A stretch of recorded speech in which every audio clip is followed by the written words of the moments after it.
Notre invité du jour est enseignant en sciences de la Terre. Sur le terrain, il étudie les traces des êtres vivants dans le passé. Il reconstitue le puzzle de l'histoire et le casse-tête géant de l'évolution.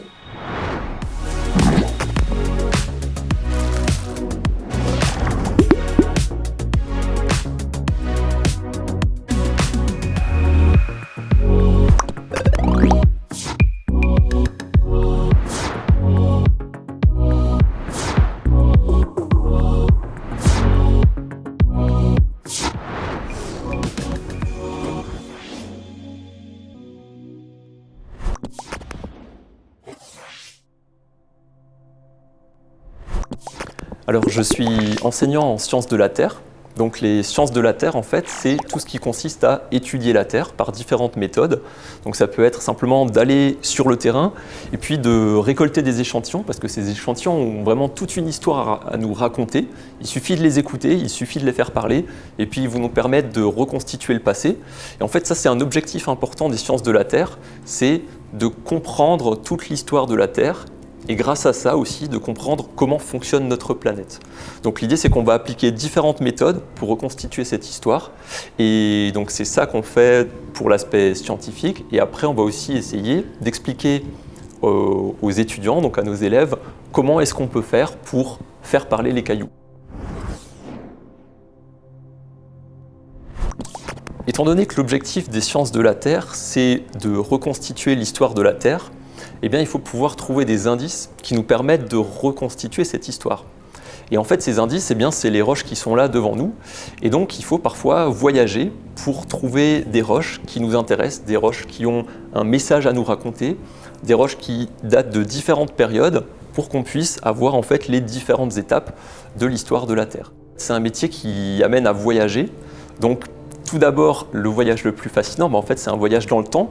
Parce que grâce à tous ces échantillons qui sont là, on arrive à reconstituer le passé, on arrive à reconstituer le paysage qu'il y avait ici, par exemple, au vaisseau, il y a plusieurs millions d'années. Et puis après, il faut aussi parfois voyager sur Terre à différents endroits pour trouver les indices qui nous intéressent. Et parfois, ça amène à faire de très très belles découvertes qui sont vraiment, vraiment passionnantes. Il y a plusieurs grandes découvertes, mais en tout cas, il y en a une qui me tient particulièrement à cœur. Et donc, je vais essayer de vous la raconter. Donc, pour comprendre un petit peu, je vais d'abord placer le décor. Donc, c'est une découverte qu'on a fait au Laos. Donc, c'est un pays qui est situé en Asie. Donc, on est à peu près dans cette région du globe. Et donc, on est allé là-bas pour essayer de comprendre une histoire, mais cette fois-ci, c'était comprendre l'histoire de l'humanité. Comprendre en fait comment notre espèce, comment les hommes sont sortis d'Afrique et se sont ensuite progressivement répartis, se sont dispersés dans différentes parties du globe. Donc on est allé là-bas en fait pour explorer la jungle et pour trouver des grottes, parce qu'en fait dans les grottes, si on a de la chance, mais vraiment beaucoup de chance, on peut trouver des fossiles d'hommes très anciens, ce qu'on appelle des hommes préhistoriques, et ces fossiles vont nous permettre justement de raconter cette histoire des migrations humaines. Donc on est allé là-bas pour explorer une grotte et pour faire finalement des prélèvements et tenter de trouver ces fossiles. Et donc un soir, on est descendu de cette grotte. Alors, juste pour que tu t'imagines quand même, cette grotte, elle a une taille qui est absolument colossale.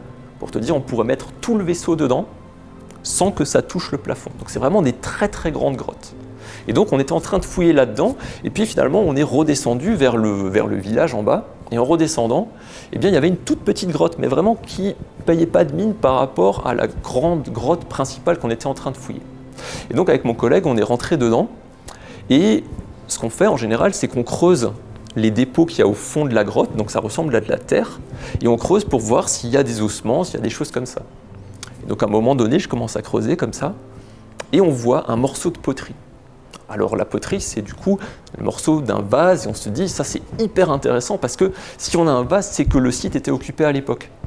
Et donc on commence à creuser, on dégage en fait un vase, en dégageant le premier vase, on voit le début d'un deuxième vase qui apparaît, puis d'un troisième. Et donc on avait vraiment envie de continuer de creuser, mais le problème c'est que la nuit tombait, donc on a dû rentrer, même si on était un peu frustré. Et donc le lendemain, toute l'équipe est venue sur ce site, on leur a montré ce qu'on avait découvert, et ils ont continué de fouiller. Et alors là, ils ont trouvé un truc qui est vraiment dingue. Ils ont commencé à creuser tout minutieusement avec des pinceaux, et là ils ont commencé à dégager en fait un squelette humain qui était parfaitement complet et qui possédait encore des bijoux faits de pierres précieuses, de coquillages, de choses comme ça. Et je crois que c'est vraiment la découverte la plus incroyable auquel j'ai eu la chance de participer dans ma vie.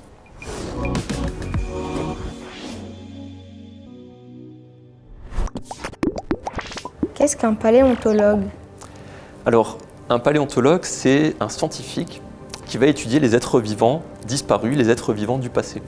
Et la seule façon qu'on a de les étudier, c'est d'étudier des traces qu'ils nous ont laissées, c'est-à-dire des fossiles, tous ceux qui sont là, par exemple, devant nous.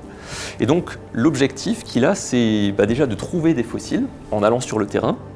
Et puis après, lorsqu'il trouve des fossiles, c'est de reconstituer, par exemple, l'animal ou la plante, et également de reconstituer l'environnement dans lequel vivaient tous ces êtres vivants, dans l'objectif en fait de reconstituer l'histoire de la vie, c'est-à-dire l'évolution. Et ça s'applique aux fossiles des plantes et des animaux, mais également aux fossiles de l'espèce humaine. Quel outil utilises-tu? L'outil principal, on va dire, c'est les yeux. On va sur le terrain, on regarde si on trouve des fossiles, et puis on espère surtout avoir de la chance pour en trouver. Et donc ensuite, c'est pas tout d'avoir un fossile, mais il faut savoir l'âge du fossile. Parce que si tu te souviens, l'objectif des sciences de la Terre, c'est de raconter une histoire. Et pour raconter une histoire, il faut une chronologie, il faut des chapitres, il faut des paragraphes.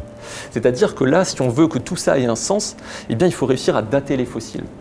Donc on va faire par exemple des prélèvements aussi. Et grâce à ces prélèvements, on va les analyser en laboratoire et ça va nous donner un âge pour cet échantillon. Travailles-tu plutôt seul ou en groupe? Alors, en sciences, aujourd'hui, on travaille toujours en groupe, parce que déjà, c'est important d'être à plusieurs, parce qu'il y a des gens qui ont des idées, d'autres gens qui ont d'autres idées. Donc, quand on est à plusieurs, on bénéficie vraiment de plein de compétences différentes. Et en plus de ça, chacun est un petit peu spécialisé dans un domaine. Par exemple, quand on va sur le terrain, nous, on va surtout essayer de trouver les endroits dans lesquels on peut avoir des fossiles qui se sont formés. Et puis une fois qu'on a des indices et qu'on se dit tiens, il y a des fossiles, il y a des restes d'ossements, là, il va y avoir des gens spécialisés dans l'extraction des ossements. Après, il y a des gens qui vont les étudier en laboratoire.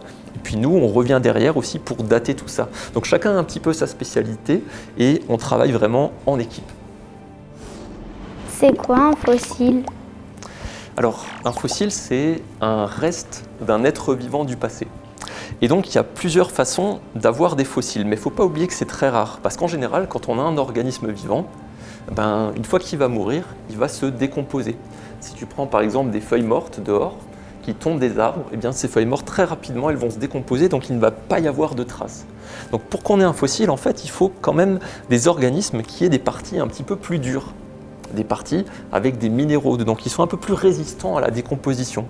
Par exemple, si on prend ce corail, là, ce corail, il est fait en une matière qu'on appelle le calcaire. C'est la même chose que ce qui constitue la coquille des œufs. Et donc ça va avoir beaucoup de mal à se décomposer.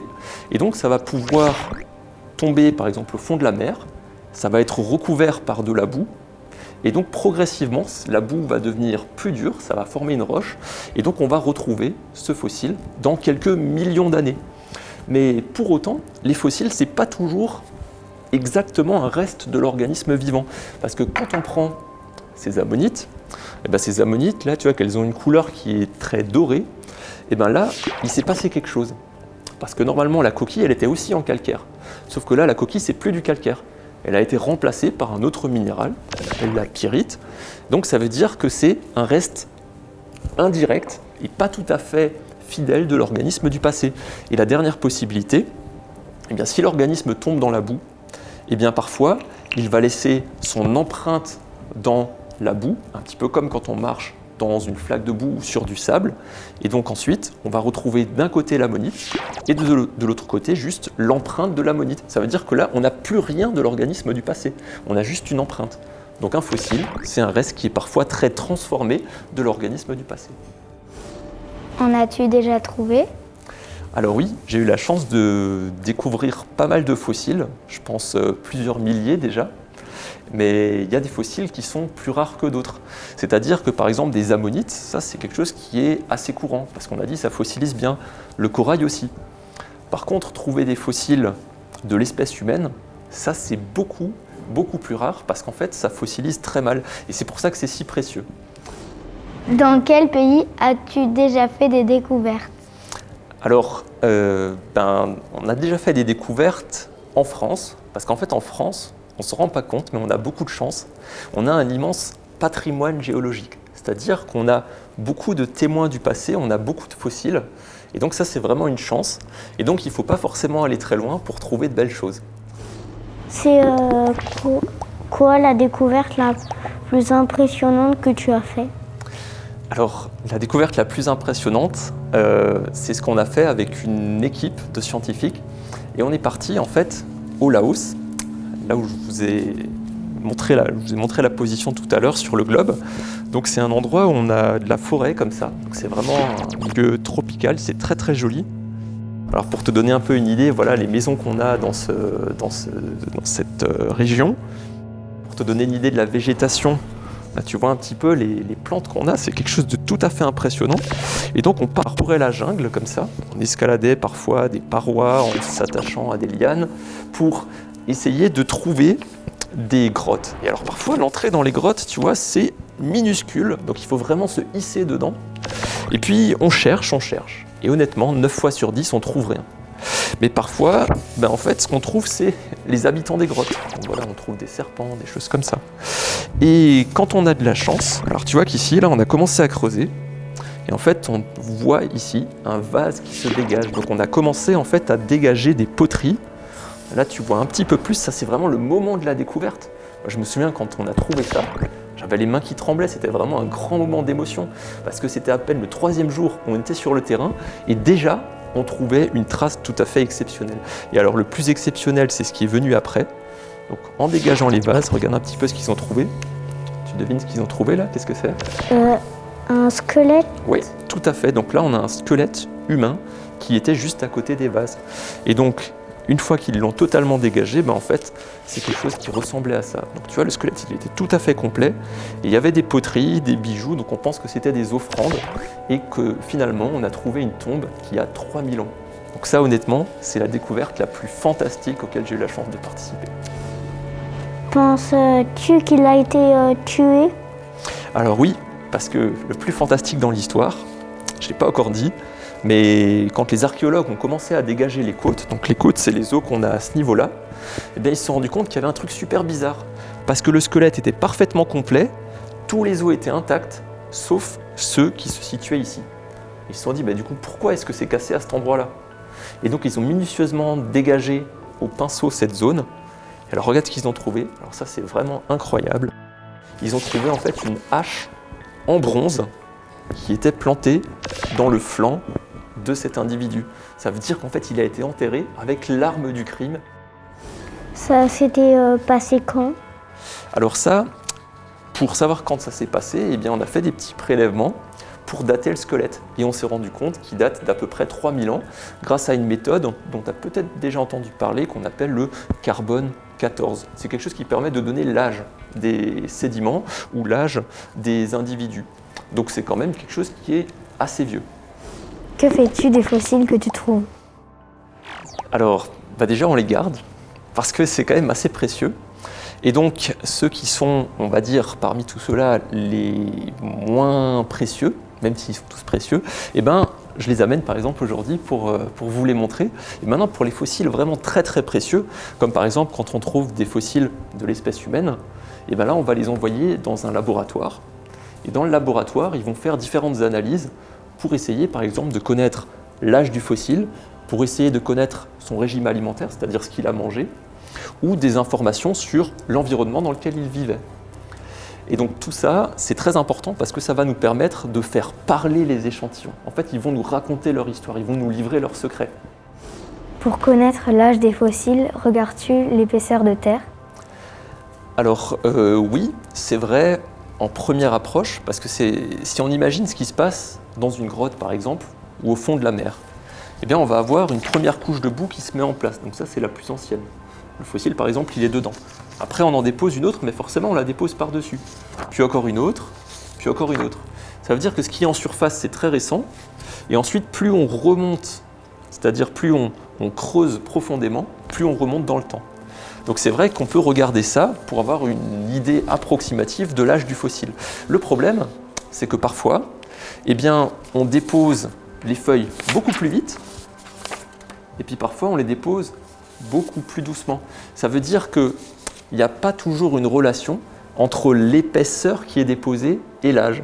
Parfois, il y a très très peu de dépôts, on creuse très peu, et puis on est vite dans des terrains qui sont très anciens. As-tu déjà trouvé des choses qui datent de la préhistoire?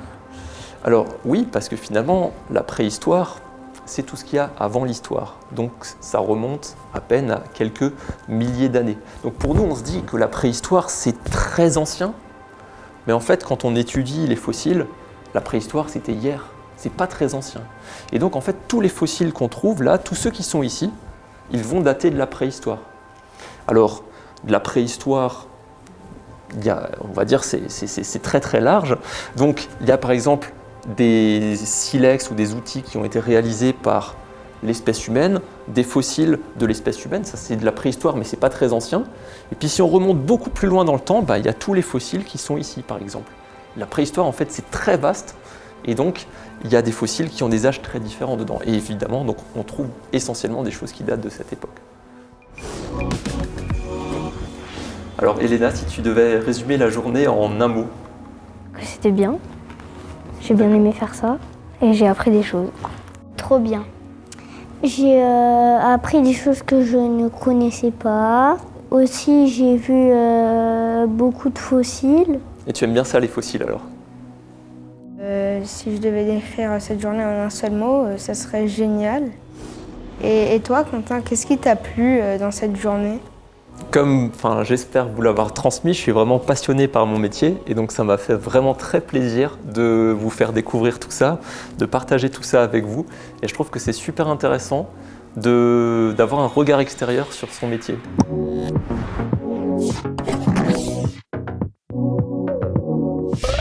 Science Inter, les apprentis journalistes.